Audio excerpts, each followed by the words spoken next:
Kamusta sa lahat at maligayang pagdating sa Tongs Animex Recap. Ngayon, naalala ni Luffy ang mga salita ni Ace, makinig ka, Luffy, kailangan nating mabuhay ng walang pagsisisi, at magiging mas malaya tayo kaysa sa iba. Ngunit si Ace ay nahuli ng mga marino. Kaya, si Luffy kasama ang Whitebeard Pirates ay pumunta sa Marine Headquarters, upang iligtas si Ace. Ang labanan sa pagitan ng mga marino at mga pirata ay mahigpit, at si Luffy ay humarap sa lahat ng tatlong admiral ng mag-isa. Nang malagpasan niya sila, sinipa siya palayo ni Kizaru. Ngunit salamat sa suporta ng Whitebeard Pirates at Ivankov, kaya, si Luffy ay sumulong ng mas malapit sa execution platform ni Ace. Biglang sumulpot si Garp na humarang sa dinadaanan ni Luffy, pero agad niyang natalo ang sarili niyang lolo, kaya, nakasama ni Luffy si Ace. Gayunpaman, kailangan pa rin niyang harapin ang Fleet Admiral na si Sengoku. Sa isang kamao lang, winasak ni Sengoku ang execution platform, ngunit napigilan ni Luffy ang kanyang kamao. Sa huli, iniligtas ni Luffy si Ace, na labis na ikinatuwa niya. Sa hindi inaasahang pagkakataon, ginawa ito ni Ace para protektahan si Luffy, dahilan para masugatan ito ng husto. Sa sandaling ito, sinabi ni Ace, matanda, kayong lahat, at ikaw, Luffy, kahit na ako ay walang may nagawang mabuti para sa buong buhay ko, kahit na mayroon akong dugo ng demonyo sa loob ko, minahal niyo pa rin ako, maraming salamat sa inyo. Sa wakas, namatay si Ace sa harap ni Luffy, na iniwan siya sa matinding paghihirap. Biglang nagising si Luffy, napagtanto ni Rayleigh na nakatagpo ng bangungot si Luffy, kaya, agad niya itong binigyan ng tubig para kumalma. Ito ay lumabas na pagkamatay ni Ace, si Luffy ay nasa matinding paghihirap, ngunit salamat sa tulong ni Jinbei, nabawi ni Luffy ang kanyang kalmado, at iminungkahi ni Rayleigh na sanayin si Luffy sa loob ng 2 taon. Sa puntong ito, sinimulan niyang turuan si Luffy tungkol sa hockey. Ipinaliwanag ni Rayleigh na mayroong 3 uri ng hockey, observation hockey, armament hockey, at panghuli, ang conqueror's hockey. Dahil dito, hinimatay ang higanteng elepante, na ikinagulat ni Luffy. Kaya, sinimulan ni Luffy ang kanyang 2 taong pagsasanay. Sa puntong ito, naalala niya ang kanyang mga kasama. Una, si Zoro, pagkatapos ng pakikipaglaban niya kay Mihawk, nangako si Zoro kay Luffy, hanggang sa maging pinakamalakas akong eskrimador, hindi na ako magpapatalo. Susunod si Usopp, gusto niyang maging pinakamatapang na mandirigma ng dagat. Tapos si Nami, Luffy, tulungan mo ako. Kaya, natalo agad ni Luffy ang Arlong Pirates. Nami, crewmate kita. Sumunod ay si Sanji, pangarap niyang mahanap ang All Blue, at nangako siyang maging chef sa barko ni Luffy. Tapos si Chopper, bagamat lagi siyang nakikitang halimaw, gusto pa rin ni Luffy na maging kaibigan si Chopper. Pagkatapos noon ay si Robin, handa pa si Luffy na magdeklara ng digmaan sa world government, para iligtas si Robin. Sumunod ay si Frankie, ang kanyang pangarap ay makabuo ng isang napakagandang barko, upang matulungan si Luffy na maging hari ng pirata. Pagkatapos ay nariyan si Brook, tinulungan siya ni Luffy na kunin ang kanyang anino, na napakasaya niyang nabuhay. Kaya, pumayag si Brook na sumali sa crew ni Luffy. Sa puntong ito, gusto ni Luffy na maging mas malakas pa, at mapoprotektahan niya ang kanyang mga kaibigan. Kinaumagahan, ipinagpatuloy ni Luffy ang kanyang pagsasanay, desidido siyang talunin ang higanteng bakulaw na ito. Bigla siyang inatake ng ibon. Sa hindi inaasahan, nakagante si Luffy gamit ang armament hockey. Habang hinahanap niya ang bakulaw, inatake siya ng isang itim na kuneho, ngunit agad itong naitaboy ni Luffy gamit ang Gear 2, na ikinagalit ng itim na kuneho. Kaya naman, sinampal nito si Luffy at tumakbo palayo. Sinabi ni Rayleigh na ang mga kuneho na iyon ay may napakataas na kakayahan sa pagtatanggol. Kung magagamit ni Luffy ang armament hockey, matatalo niya ito, at kung magagamit ni Luffy ang observation hockey, mararamdaman niya ang presensya at lakas ng kanyang kalaban. Kaya, piniringan ni Rayleigh si Luffy, para sanayin siya sa observation hockey. Ito ang naging dahilan ng pagkatumba ni Luffy, dahil wala siyang makita. Sabi ni Rayleigh, gamitin mo ang lahat ng iyong pandama, dahil kung umaasa lang siya sa kanyang mga mata, hindi makakasabay si Luffy sa bilis ng liwanag, tulad noong nakalaban niya si Kizaru. Kaya, nagsimulang makadama si Luffy, ngunit agad siyang hinabol ng bakulaw at leon, na iniwang walang lakas si Rayleigh. Sa oras na ito, sa isa pang lugar sa dagat, pinoprotektahan ng mga puwersang marine ang Celestial Dragon, mula sa isang mapanganib na tripulante ng pirata. Sila pala ang crew ng Burn and the World. Nang makitang napakatagal ng kanyang mga nasasakupan sa pakikitungo sa mga Marines, inutusan niya ang 3 commander na alisin sila. Napakabilis, nagawa nilang makalusot sa barko ng Marine, at agad na nawasak ang isa sa kanilang mga sasakyang dagat. Sa puntong ito, nagpa siya ang kapitan na kumilos, kaya, lumipad siya sa kalangitan at lumapit sa barkong Marine. Nakilala nila siya bilang Burn and the World, at agad niyang ginamit ang kanyang kapangyarihan sa Devil Fruit, para gawing higante ang mga bala. Sinira ang barko ng Marine, na iniwan ang mga marino ng labis na takot. Kaya, nagpatuloy siya sa pagtalon at gumawa ng isang higanteng scythe, na direktang sinisira ang mga barkong pandigma ng Celestial Dragon. Nang makita siyang natalo niya ang Marines sa loob lamang ng 50 segundo, natakot ang kanyang mga nasasakupan. Inatake pa niya ang sarili niyang mga tripulante, dahil sa hindi pagkumpleto ng misyon sa loob ng kanyang itinakdang oras. Sa isla ni Boa Hancock, labis siyang nag-aalala kay Luffy, kaya, gusto niyang magluto ng maraming masasarap na pagkain para sa kanya.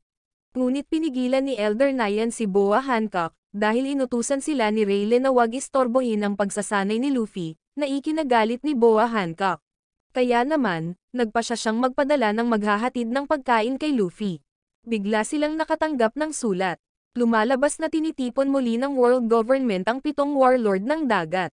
Napagtanto ni Elder Nyan na may seryosong nangyayari, pero walang pakialam si Boa Hancock, dahil si Luffy lang ang iniisip niya. Sa panig ni Burn and the World, sinisiyasat nila ang kanyang mga bagong armas.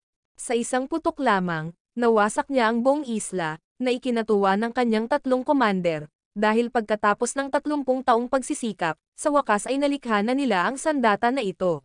Naghihintay na lamang pala sila sa pagbabalik ni Burn and the World para isagawa ang kanilang plano. Lumalabas na ang higanteng canyon na ito, na sinamahan ng kanyang kapangyarihan ng Devil Fruit, ang Murmur Fruit, pinapalaki nito ang laki ng cannonball ng higit sa 100 beses. Kaya, maaari nitong sirain ang anumang bagay, maging ang Marine Headquarters at Mary Shua, na nagpasaya sa kanya, ngunit nakita ito ng kanyang kapatid na si Bayajack na hindi madali. Nag-aalala si Bayajack na alam ng world government na nakabalik na siya, dahil sinimulan na ng world government na tipunin ang 7 warlord ng dagat.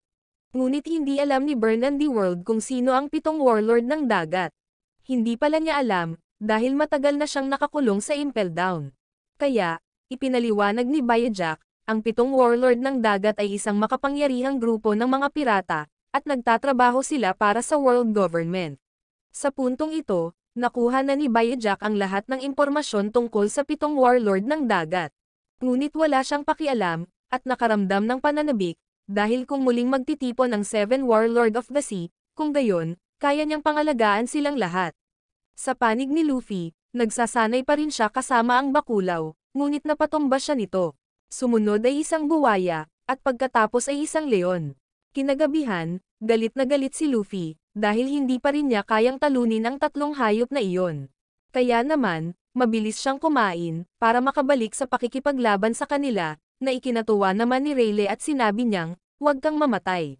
Sa puntong ito, piniringan ni Luffy ang sarili at pumasok sa kagubatan upang hanapin ang 3 halimaw. Bigla na lang siyang nakaamoy ng pagkain, kaya sinundan ito ni Luffy at nakatuklas ng napakaraming pagkain. Ito ang nagpasaya sa kanya. Lumalabas na ang nakababatang kapatid na babae ni Boa Hancock ay nagdala ng pagkain para sa kanya. Nang malaman na malusog pa rin si Luffy, napakagaan ng loob ni Boa Hancock. Napagtanto ni Elder Nyan na nagustuhan ni Hancock si Luffy sa isang lawak na hindi na maaalis.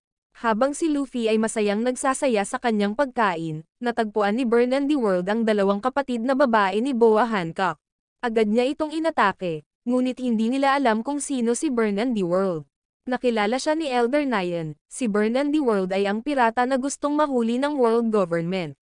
Sa puntong ito, napagtanto ni Burn and the World na wala si Boa Hancock, ngunit nakilala niya sina Sonya at Mari bilang mga kapatid ni Boa Hancock.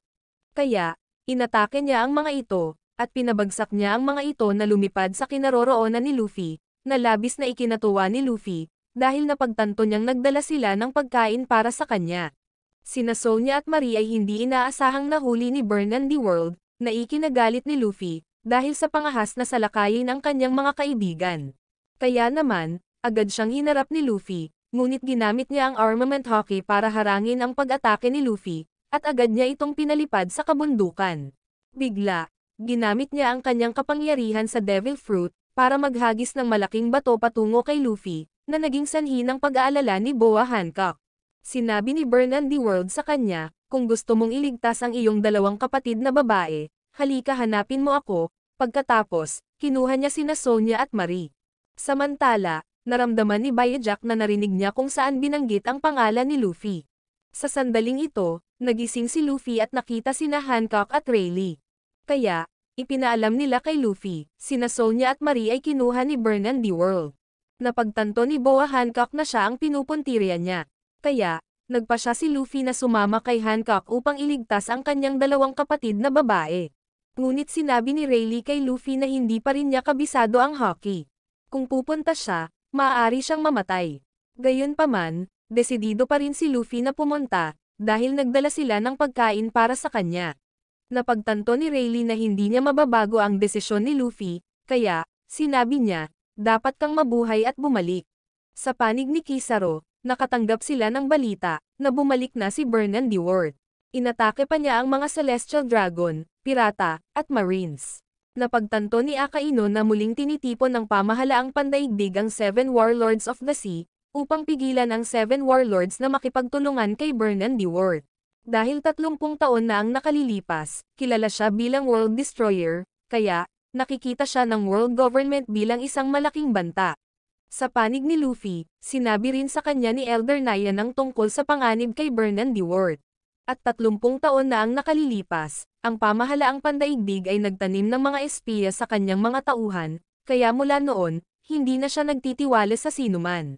Naalala ni Zoro na noong panahong iyon, si Kizaru ay isang baguhan pa lamang. Matapos matalo ang pirate crew ni Burn and the World, nakulong siya sa level 6 ng Impel Down. Napagtanto ni Akaino na sina Luffy at Blackbeard ay hindi sinasadyang tinulungan siyang makatakas. Sinabi ni Zoro na ang kanyang Devil Fruit, ang Murmur Fruit, ay napakalakas, dahil maaari nitong palakihin ang mga bagay at pataasin ang kanilang bilis ng daan-daang beses. Sa puntong ito, nagpa siya si Akaino na kailangan niyang hulihin siya. Sa panig ni Burn and the World, pinaplano niyang sirain ang Marineford, pagkatapos, tutungo siya sa Merishwa. Ngunit tinutulan ito ni Bojack, na ikinagalit ni Burn and the World, dahil gusto niyang sundin ng lahat ang kanyang utos. Sa panig ni Luffy, nakarating sila sa kinaroroonan ni Burn and the World. Biglang may lumabas na isla sa dagat na ikinagulat ng lahat. Ito pala ay barko ni Burn and the World. Sa puntong ito, lumitaw din si Burn and the World. Nang makitang nadakip sina Sonya at Marie, nag-alala sina Luffy at Boa Hancock. Sinimulan silang salakayin ni Burn and the World, kaya, pinalaki ni Luffy ang kanyang katawan upang harangan ang mga cannonball. Patuloy na pinalaki ni Burn and the World ang mga cannonball ng 50 beses, at pinagsamahan ang mga ito ng hockey upang salakayin si Luffy, na naging dahilan upang siya ay masugatan at mahulog sa dagat. Kaya, ang ahas ni Boa Hancock ay agad na tumalon sa dagat upang iligtas siya, na labis na nag-alala kay Boa Hancock. Sinabi sa kanya ni Burn and the World na sumuko sa kanya, ngunit agad na tumalon si Boa Hancock upang salakayin sila. Galit na galit siya, para sa kanyang pangahas na salakayin ang kanyang asawa, at ginawang bato ni Boa Hancock ang mga alipores ni Burn and the World. Sa puntong ito, nailigtas si Luffy. Nang makitang ligtas si Luffy, kaya gumaan ang pakiramdam niya. Nang tatakbo na sina Luffy at Boa Hancock sa loob ng barko, agad silang natamaan ng water beam. Sa kabutihang palad, nakuha ni Luffy si Boa Hancock pabalik sa oras. Siya pala si Sebastian, isa sa 3 commander ni Burn and the World. Kaya naman, agad niyang inatake sina Luffy at Boa Hancock. Nang sinubukan ni Boa Hancock na gamitin ang kanyang kapangyarihan para gawing bato siya, ngunit nanatili siyang hindi naapektuhan. Lumalabas na bulag pala si Sebastian, kaya hindi siya natulala sa kagandahan ni Boa Hancock. Agad siyang sinuntok ni Luffy sa muka, pero kaya pa niyang tumayo, kaya, patuloy pa rin siya sa pag-atake sa mga ito. Sa sandaling ito, papunta na si Buggy sa lugar ng pagtitipon ng World Government, dahil naging isa siya sa 7 Warlords. Bigla niyang nakita sina Luffy at Boa Hancock na naglalaban sa barko ni Burn and the World, na labis na ikinagulat niya. Ngunit may plano si Buggy, na maghintay kay Luffy na talunin si Burnand Ward, at pagkatapos ay aangkinin niya ang bounty ng Marines. Habang si Sebastian ay tumalon sa tubig, at ginamit niya ang mga bala na tubig upang salakayin sila. Nang makita niyang sinaktan niya si Luffy, nagalit si Boa Hancock, kaya, agad niya itong inatake. Ngunit nawala si Sebastian, at sinaktan niya si Hancock. Kaya, hinarangan ni Luffy ang pag-atake para sa kanya, na ikinabahala ni Buggy, dahil naisip niyang matatalo si Luffy. Nang magpatuloy si Sebastian sa pag-atake sa kanila, agad na ginamit ni Luffy ang Gear 3, at sinuntok si Sebastian patungo kay Burnand Ward, kaya, natalo siya. Nagpatuloy sina Luffy at Hancock sa loob. Nang naisin na muli ni Sebastian na pigilan sila, nagpakita si Perona, at agad niyang naubos ang kanyang lakas.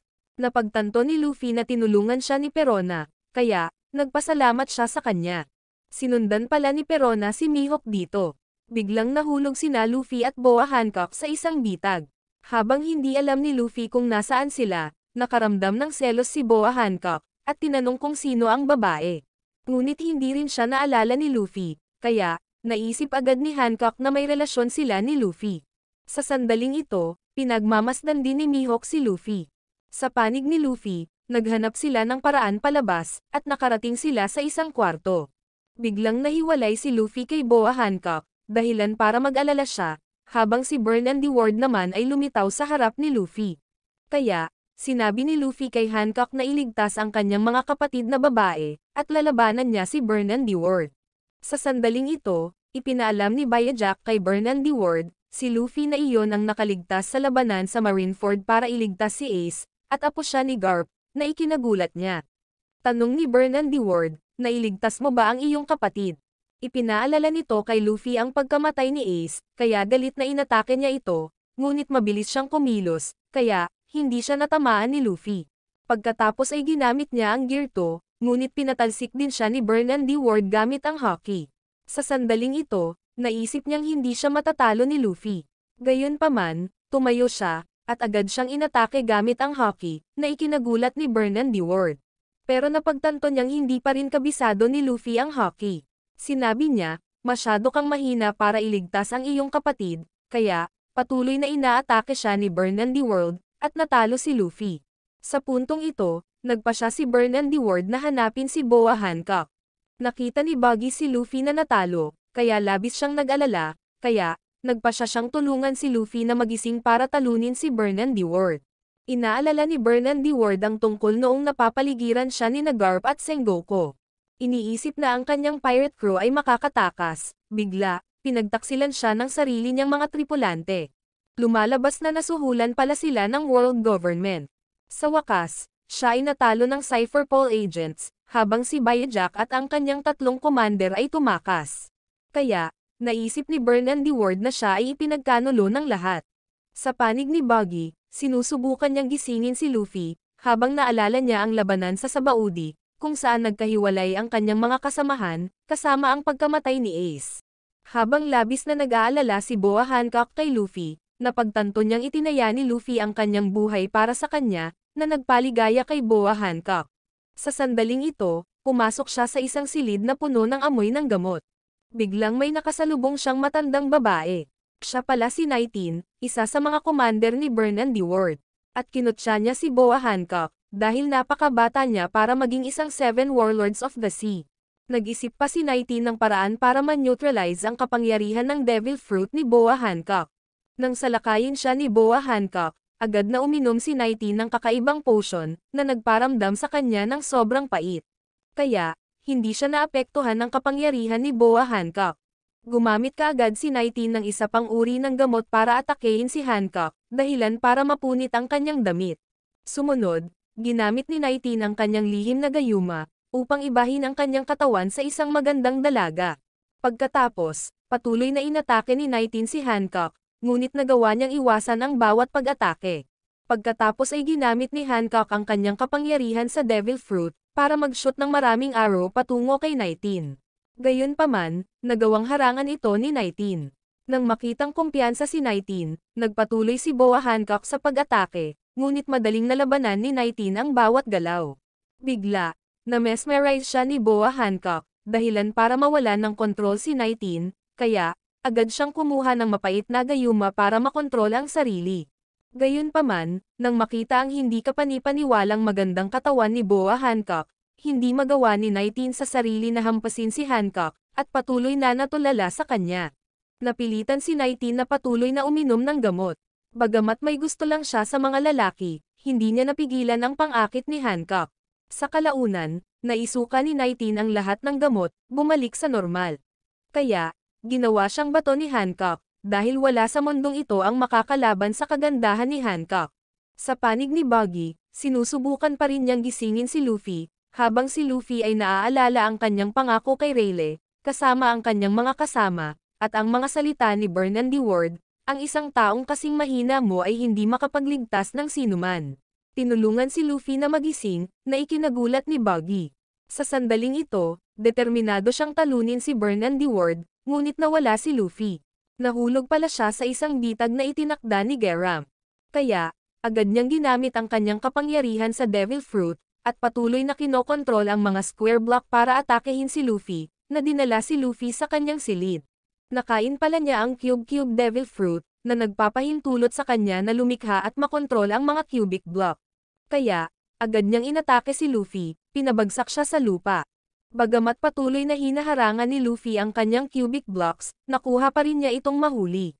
Sa pag-aakalang natalo niya si Luffy, napansin niya ang grupo ni Buggy, kaya, inatake niya ang mga ito, na hindi sinasadyang tinulungan si Luffy na makatakas. Napagtanto ni Buggy na kung hindi matalo ni Luffy si Burnand Ward, mabibigo ang kanyang plano, at nakita niyang sinasamba siya ng kanyang mga tagasunod. Kaya, nagpa siya si Buggy na harapin si Garam, upang payagan si Luffy na sundan si Burnand Ward, na labis na ikinatuwa ni Luffy habang siya ay umalis. Biglang pinaliit ni Garam ang hangin sa mga cubic block, at agad silang inatake. Buti na lang at napigilan siya ni Mr. Free, pero masyado siyang malakas. Ginawa ni Garam si Buggy sa isang cubic block, na iniwan si Buggy na takot, dahil naiiwasan lang niya ang mga pag-atake ni Garam. Nang haharapin na ni Garam si Buggy, ginamit ni Buggy ang kanyang kapangyarihan sa Devil Fruit, hindi sinasadyang naibalik siya sa normal. Ngunit lumiit ang laki ni Buggy. Ang katawan pala niya ay hawak ni Garam. Sa puntong ito, nagpa siya si Buggy na gamitin ang kanyang lihim na sandata. Nang i-condense ni Garam ang hangin para salakayin siya, nagpaputok si Buggy ng smoke bomb mula sa kanyang paa, tinulungan siyang mabawi ang kanyang katawan. Habang nagulat si Garam, biglang sumulpot si Boa Hancock at natalo siya. Hinahanap pala niya si Luffy. Nang mawala ang itim na usok, inakala ng mga tagasunod ni Buggy na natalo niya si Garam, na nagpapataas ng kanilang paghanga kay Buggy. Sa panig ni Burnand Ward, nakitang natalo ang lahat ng kanyang mga nasasakupan, ngunit wala pa rin siyang pakialam, at pinagalitan sila bilang walang silbi. Napagtanto ni Bojack na malaki ang ipinagbago ng kanyang nakababatang kapatid, kaya, tinanong niya si Burnand Ward, nakalimutan mo na ba ang ating pangarap? Sa sandaling ito, naalala ni Burnand Ward ang kanilang pangarap noong bata pa sila. Lumalabas na ang kanilang pangarap ay tuklasin ang mundong ito, ngunit ang katawan ni Bojack ay napakahina.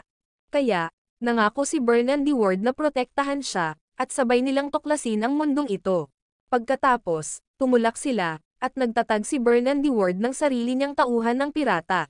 Minsan, nang mahuli si Bojack, agad siyang sinagip ng mga tauhan ni Burnand Ward, dahil laging may tiwala ang magkapatid sa isa't isa. Pagkatapos, si Burnand Ward ay pinaghahanap ng Marines para sa 200 milyong berry. Inatake pa nila ang barko ng World Government, kaya, ang bounty ni Burnand Ward ay tumaas sa 500 milyong berries, at siya ay mabangis na hinabol ng World Government. Kaya, nagpa siya silang lumikha ng isang barko sa ilalim ng tubig, kasama ang isang napakalaking kanyon na may kakayahang sirain ang lahat. Ngunit ngayon si Burnand Ward ay nagbago. Gusto niyang wasakin ang mundong ito, na labis na nag-aalala kay Bojack. Sa wakas, nahanap ni Luffy ang dalawang kapatid na babae ni Hancock. Nang biglang lumitaw si Burnand Ward, nagpa siya siyang talunin si Luffy sa loob ng 30 segundo. Agad siyang inatake sa bilis ng kidlat, na naging dahilan upang hindi makaiwas si Luffy. Ngunit hindi sumuko si Luffy, hinawakan niya ang binti ni Burnand Ward, pinipigilan ang kanyang paggalaw. Kaya, patuloy na sinasalakay ni Luffy si Burnand Ward ng walang humpay, ngunit nagawa niyang makaiwas at maka-counter-attack. Kahit nadagdagan ang kanyang bilis ng 50 beses, gayunpaman, nakakatayo pa rin si Luffy. Pagkatapos ay ginamit niya ang Gear 3 upang salakayin si Burnand-Dewort. Gayunpaman, hinarangan niya ang suntok gamit ang Haki, kaya, ginamit din ni Luffy ang Haki para labanan siya. Sa hindi inaasahan, sobrang bilis ni Burnand-Dewort, kaya, hindi makapagtama si Luffy, at hinampas siya ni Burnand-Dewort sa isang matinik na pader. Pagkatapos ay sinabi ni Burnand-Dewort, katim man o kapatid mo sila, kung masyado kang mahina, hindi mo mapoprotektahan ang sinuman. Sa panig ni Buggy, nakahanap siya ng paraan palabas. Bigla siyang nakakita ng maraming barkong marine na paparating. Nagutos si Akaino ng pag-atake sa barko, na dahilan ng pagkabalisa ni Buggy. Samantala, napagtanto ni Burnand-Dewort na sila ay inaatake. Kaya, inutusan niya si Bayajack na gamitin ang higanteng kanyon para barilin sila pabalik, ngunit tinutulan ni Bayajack ang desisyong ito. Nang magalit si Burnand-Dewort, dahil wala na siyang nakikitang mga kasamahan niya, at lahat sila ay mga gamit niya lang, kasama na si Bayajack. Nang sinadya ni Burnand-Dewort na atakihin siya, agad namang pumagitan si Luffy, na ikinagulat niya.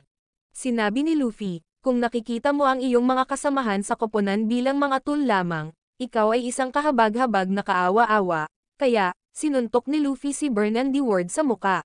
Sa sandaling ito, dumating din si Boa Hancock, kaya, sinabihan siya ni Luffy na mabilis na iligtas ang kanyang dalawang kapatid na babae. Agad na iniligtas ni Hancock sina Sonya at Marie, kaya, maaaring tumutok si Luffy sa pakikipaglaban kay Burnand-Dewort. Pagkatapos, ginamit ni Luffy ang Haki para labanan siya. Sa hindi inaasahan, natamaan niya si Burnand-Dewort. Bigla niyang sinisi si Luffy sa pag-abandona sa kanyang kapatid para mamatay, dahilan para mawalan ito ng focus, kaya, pinabagsak ni Burnand-Dewort si Luffy. Ngunit sinubukan pa rin ni Luffy na tumayo at sinabing, kahit hindi ko nailigtas ang aking kapatid, may mga kasama pa rin akong naghihintay sa akin, kaya't ipinagpatuloy ni Luffy ang pakikipaglaban sa kanya.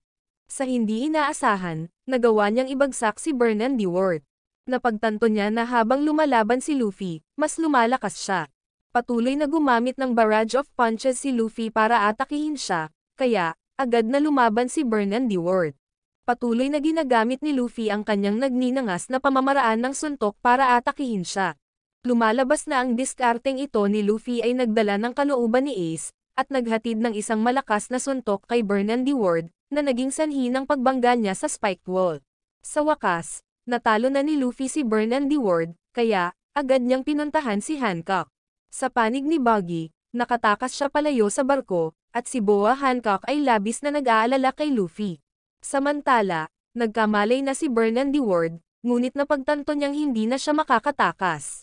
Kaya, nagpa siyang gumanti sa mga Marines, at humingi siya ng tawad kay Bayajack.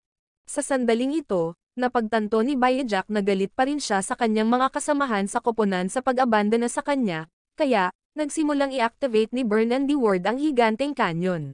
Habang si Luffy ay hindi pa nakakahanap ng paraan palabas, agad na sumalakay si Akaino para pigilan si Burnand-Dewort. Ngunit dinagdagan niya ang lakas ng kanyon ng 100 beses, at pinaputukan ang mga barko ng Marine. Nang makita ang napakalaking cannonball, ang mga Marines ay natakot.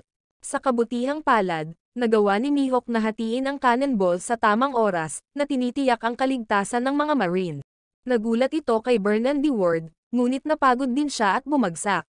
Napagtanto ni Bayajack na nabigo sila, ngunit gusto pa rin niyang tumulak kasama ang kanyang nakababatang kapatid. Samantala, labis pa rin ang pag-aalala ni Boa Hancock kay Luffy, pagkatapos, sumabog ang barko ni Burnand-Dewort, na ikinagulat ni Boa Hancock. Biglang lumitaw si Luffy sa langit, kaya, tumalon siya sa barko ni Hancock, na labis na ikinatuwa nitong makitang ligtas si Luffy. Napansin din ni Mihawk na nakatakas si Luffy. Sa puntong ito, bumalik si Luffy upang ipagpatuloy ang pagsasanay kasama si Rayleigh. Sinabi niya na itinuro niya kay Luffy ang lahat ng mga pangunahing kaalaman sa hockey, kaya, wala na siyang maituturo sa kanya, at nagpa siya si Rayleigh na bumalik sa Sabaudi. Ngayon, napagtanto ni Luffy na 1 taon at kalahati na ang lumipas, kaya, nagpa siya siyang ipagpatuloy ang pagsasanay para sa isa pang 6 na buwan, pagkatapos, babalik siya upang muling makipagkita sa kanyang mga kasamahan, kaya, umalis si Rayleigh. Sa wakas, lumipas ang 2 taon. Ngayon, Natapos na ni Luffy ang kanyang pagsasanay, kaya, bumalik siya sa higanteng puting labanos upang kunin ang kanyang straw hat. Habang nag-aaway ang bakulaw at buwaya dahil sa pagkain, binantaan ng leon si Margaret nang makita siya nito.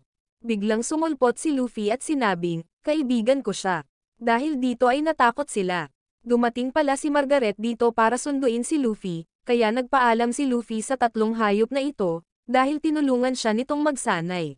Samantala, iniisip ni Boa Hancock na pakasalan si Luffy, ngunit sinabi ni Luffy, hindi kita pakakasalan. Kaya, tumulak si Luffy patungong sa baudi. Samantala, hinihintay ni Rayleigh ang pagbabalik ng mga tauhan ng Straw Hat. Pakiramdam nila ay mabilis na lumipas ang 2 taon. Biglang lumitaw ang unang tao. Si Zoro pala ito, na labis na ikinatuwa niya dahil siya ang nauna. Kinabukasan, sa loob ng isang bar, narinig ni Nami ang impormasyon tungkol sa mga Marines. Lumalabas na pagkatapos ng labanan, nag-resign si Sengoku, at may papalit sa kanya bilang Fleet Admiral. Bigla siyang nakarinig ng balita, na ang Straw Hat Pirates ay nagre-recruit ng mga miyembro, na ikinatuwa ng mga pirata dito. Ngunit nagre-recruit lamang sila ng mga pirata na nagkakahalaga ng higit sa 100 milyong berry. Biglang lumitaw ang pekeng Straw Hat Pirates. Samantala, naging sikat na mga awit si Brook, na may palayaw na Soul King, na tumutulong sa 3 miyembro ng Long Arm Tribe na kumita ng maraming pera.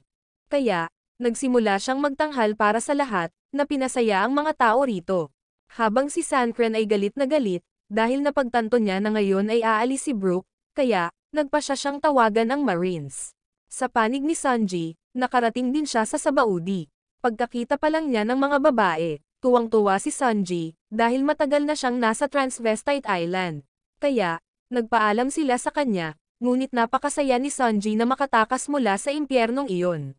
Sa panig ng fake Straw Hat Pirates, inaatake nila ang mga mahihinang individual, dahil naghahanap sila ng mga individual na may mga bounty na mahigit sa 100 milyong berry. Ginamit pa niya ang pangalan ng anak ni Dragon para bantaan sila.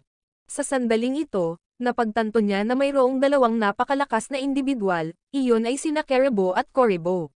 Sila ay may mga bounty na 210 milyon at 190 milyong berry. Bigla niyang nakita si Nami, kaya gusto niya itong uminom kasama niya. Ngunit taimtim na tinanggihan siya ni Nami, iniwan ang lahat na takot, dahil sila ay sobrang nakakatakot. Nang makitang tinatanggihan pa rin siya ni Nami, naging sanhi ng galit na galit ang pekeng Luffy. Nang tatapusin na ng pekeng Nami si Nami, lumitaw si Usopp at inatake siya, na nagpatawag ng halamang kumakain ng tao upang hulihin sila. Nang napagtanto ni Nami na si Usopp iyon, tuwang-tuwa si Nami. Sa sandaling ito, buong kumpiyansa na ipinahayag ni Usopp, siya ay naging isang tunay na mandirigma. Dahil ayaw na nilang manatili pa rito kasama ang mga impostor na ito, agad na pinaalis ni Nami si Usopp. Bigla silang nakakita ng madilim na ulap sa itaas, at sinaktan sila ni Nami ng napakalakas na kidlat. Buti na lang at buhay pa sila, kaya, desidido silang maghigante kay Nami. Samantala, sinusundan si Robin, ngunit nakatakas ito. Sa puntong ito, bumalik si Frankie sa barkong Sunny, at napansin niya na walang kahit isang gasgas ang barkong Sunny. Habang gustong hanapin ni Chopper si Luffy, biglang inatake ng pekeng Luffy ang mga tao dito, dahil gusto niyang hanapin ang 2 bumugbog sa kanya.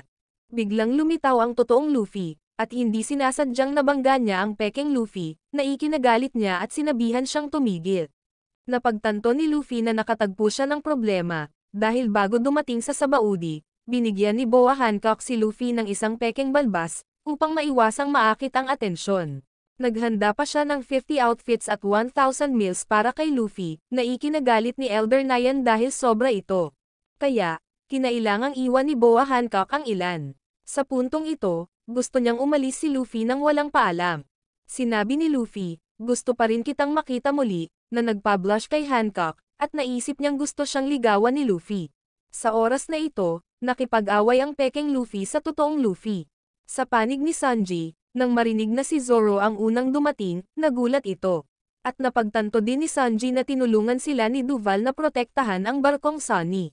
Sa pagkakataong ito, sabik na sabik si Rayleigh na makita si Luffy, dahil gusto niyang malaman kung gaano kalaki ang pag-unlad ni Luffy, habang si Nami lang ang iniisip ni Sanji.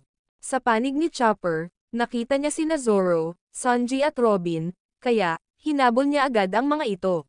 Sa sandaling ito, tinanong ng pekeng Luffy si Luffy, kilala mo ba kung sino ako? At sinabihan niya si Luffy na lumuhod at humingi ng tawad sa kanya, dahilan para hindi makapagsalita ang lahat sa paligid, kahit patuloy na pagbabanta kay Luffy. Dahil ayaw na niyang magkaroon pa ng gulo, kaya, agad na humingi ng tawad si Luffy at umalis. Sa hindi inaasahan, muli niyang naitulak si pekeng Luffy. Kaya, inatake niya siya, ngunit nagawa ni Luffy na makaiwas sa bala, at agad niyang ginamit ang Conqueror's Haki, na naging sanhi ng pagkahimatay ng buong tauhan ng pekeng Luffy. Habang ang lahat ay nagulat, dahil hindi nila alam ang ginawa ni Luffy. Sa panig ni Chopper, sinusundan pa rin niya ang grupo ni Pekeng Zoro. Ngunit nakita nilang pamilyar siya, kaya, agad silang naglabas ng mga wanted poster, at napagtantong ito ang tunay na Chopper. Kaya, nagpa siya silang itaboy ang Pekeng Chopper, at inakay ang totoong Chopper na sundan sila. Biglang dinukot si Pekeng Robin, kaya nag-alala si Chopper at gustong iligtas siya, pero sabi nila hahanapin daw muna nila si Luffy. Kaya, nagpa siya si Chopper na sundan sila. Habang si Sanji ay bumibili ng pagkain na lulutuin para sa kanyang grupo, ngunit nang makita niya ang isang magandang babae, siya ay nabighani. Biglang nakita ni Sanji ang isang matandang mukhang natatakot. Nawala daw ang isang taong berde ang buhok. Lumalabas na nauna na pala na natagpuan ni Zoro ang matanda, para hiramin ang isa sa kanyang mga bangkang pangisda, ngunit nagkamali si Zoro na sumakay sa isang barkong pirata. Kaya, lumubog sila sa dagat patungo sa New World, na nag-alala at hindi sigurado sa matanda kung ano ang gagawin. Nagulat ito kay Sanji, na pinagalitan si Zoro sa pagiging tanga. Ngunit tiniyak ni Sanji sa matanda na hindi siya mamamatay. Biglang may lumabas na malaking barko mula sa ibabaw ng tubig, na ikinagulat ng lahat, dahil nahati sa kalahati ang barko.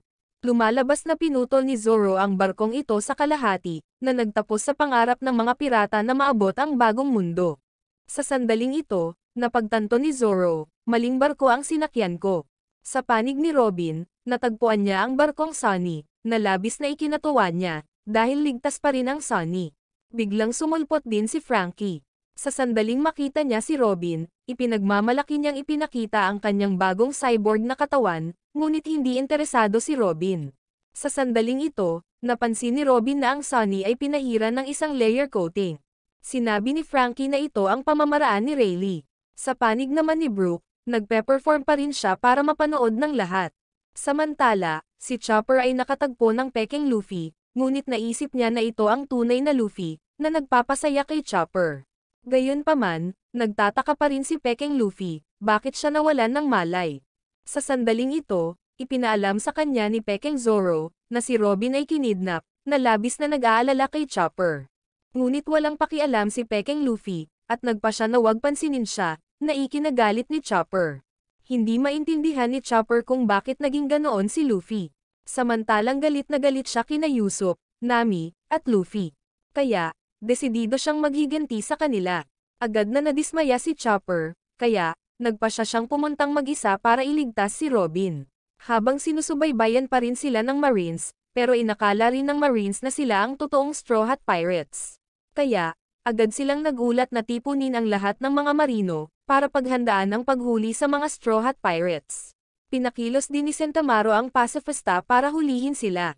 Desidido siya sa pagkakataong ito na wag hayaang makatakas si Luffy. Sa panig naman ni Nami, marami siyang binibili na damit, para paghandaan ang susunod nilang paglalakbay.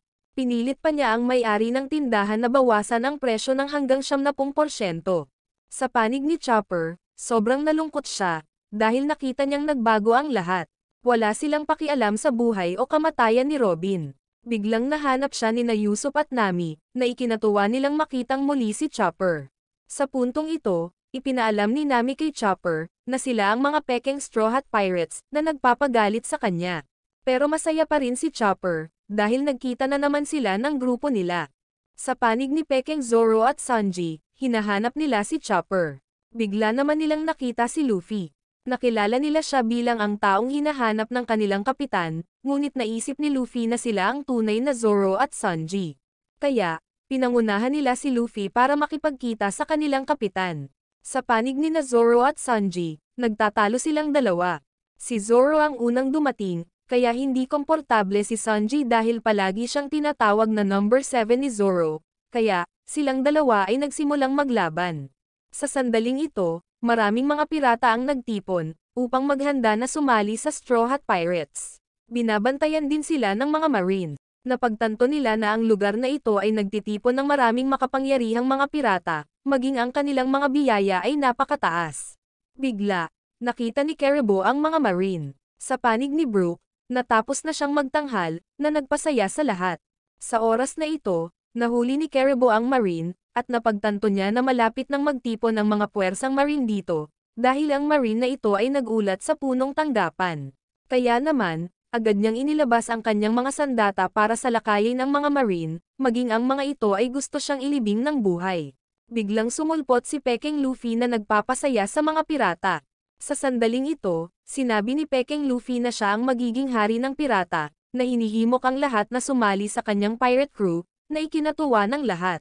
Habang si Peking Zoro at Sanji ay inaakay si Luffy sa kinaroroonan ng kanilang kapitan, bagaman kakaiba ang hitsura nila, ngunit naniniwala pa rin si Luffy na sila ay totoo. Sa panig ni Brook, napansin niyang napapaligiran ng mga marine ang lugar, kaya, nagpasya siyang magtanghal sa huling pagkakataon. Biglang nagsimulang umatake ang mga marine, at ibinalita sa lahat, na si Brook ay miyembro ng Straw Hat Pirates, na ikinagulat ng lahat. Si Sankren pala ang nagpaalam sa marines, dahil ayaw niyang umalis si Brook. Sa panig ni na Usopp at Chopper, nakabalik na sila sa barkong Sunny. Nang makita si Frankie ay natuwa sila. Sa oras na ito, nakita ni Nami at Robin si Rayleigh, at ipinaalam niya sa kanila ang tungkol sa kasalukuyang sitwasyon. Sa panig ni Brook, gusto niyang gumanap sa huling pagkakataon, bago siya bumalik sa pagiging isang pirata. Biglang nagpasalamat si Brook sa grupo ni Sankren, sa malaking tulong sa kanya nitong nakaraang 2 taon, at ipinahayag ni Brook sa lahat, si Luffy ay tiyak na magiging hari ng pirata. Pagkatapos ay sinimulan niya ang kanyang pagganap, na pinasigla ang lahat ng madla. Pinipigilan pa nila ang mga marine na hayaang magtanghal si Brook sa entablado. Habang si Sankren ay nag-aalala tungkol sa mga alaala kasama si Brook, na nagiging sanhi ng pagkakasalungat sa kanya, dahil napagtanto nilang hindi na nila kayang panatilihin si Brook. Biglang, nang matapos ang pagganap ni Brook, napagtanto ng mga marine na siya ay nawala. Sa panig ni Luffy, dinala siya sa kinaroroonan ng Peking Luffy. Sa panig naman ni Rayleigh, ipinaalam niya sa lahat, nakarating na si Luffy sa islang ito, na labis nilang ikinatuwa. Pero natakot si Robin na baka magkagulo si Luffy, kaya, sinabi ni Chopper na pupuntahan niya ito para sunduin. Sa panig ni Brook, nakatakas siya. Salamat sa mga crew ng Rosy Life Riders ni Duval na dumating para sunduin siya. Habang nag-aaway sina Zoro at Sanji, na ikinagulat ng lahat ng tao sa paligid, hindi nila alam kung paano pipigilan ang dalawa. Biglang tinawagan ni Frankie si Sanji, sinabi niya na umaksyon na ang mga marine, at nasa malapit din si Luffy, kaya, napagpasyahan nilang hanapin si Luffy. Sa panig ni Luffy, ibinalik siya sa lugar ng Peking Luffy.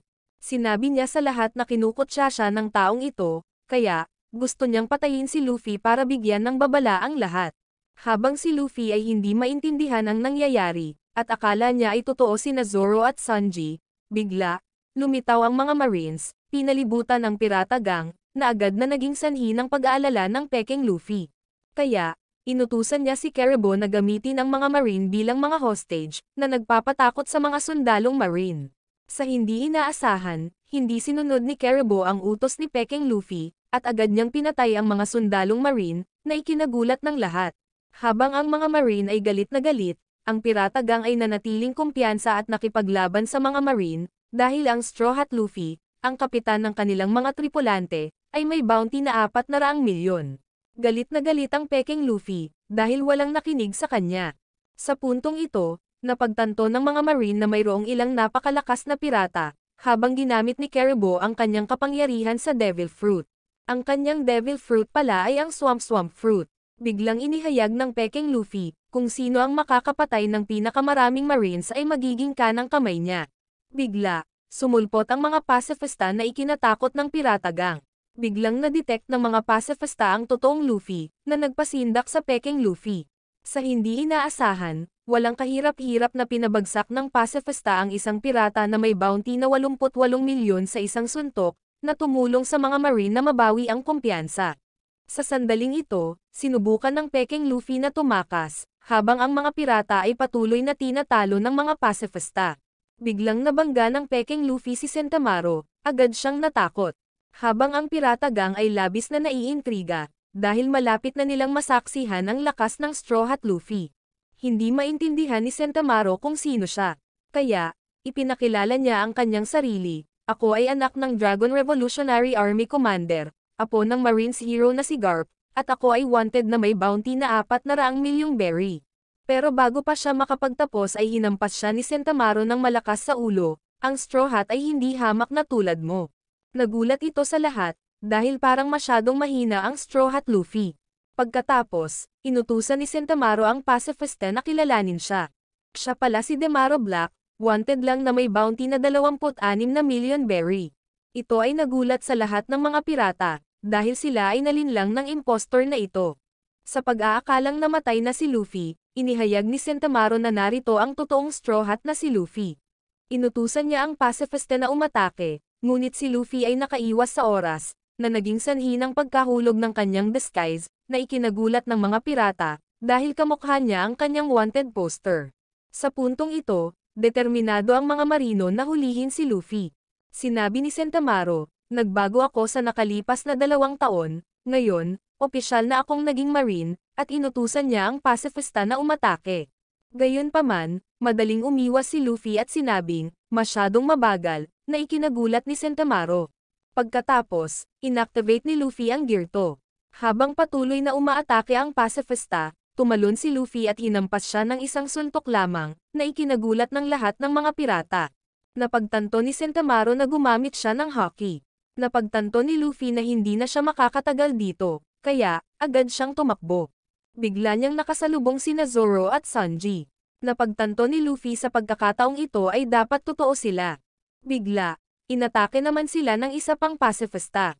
Kaya naman, agad siyang natalo ni Zoro at Sanji, na ikinagulat ng mga pirata, dahil sila nga ang totoong Straw Hat Crew. Tuwang-tuwa si Luffy nang makita silang muli. Biglang huminto si Luffy. Lumalabas na napagtanto niya na nandito rin si Rayleigh, na ikinatakot ng mga marine. Tuwang-tuwa si Rayleigh nang makitang lumakas si Luffy, kaya, nagpasalamat si Luffy kay Rayleigh sa lahat ng itinuro nito sa kanya sa nakalipas na 2 taon.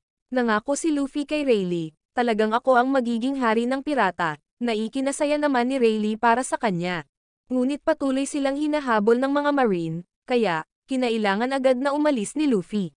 Sa sandaling ito, naalala ni Rayleigh ang mga araw ng pagtuturo kay Luffy tungkol sa hockey. Araw-araw silang nagsasanay, at nasaksihan ni Rayleigh si Luffy na lumalakas araw-araw.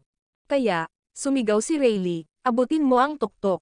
Nang makitang hinahabol pa rin ng Marines si Luffy, hinarangan ni Rayleigh ang kanilang landas, hindi ako papayag na may humadlang sa landas ng aking disipulo.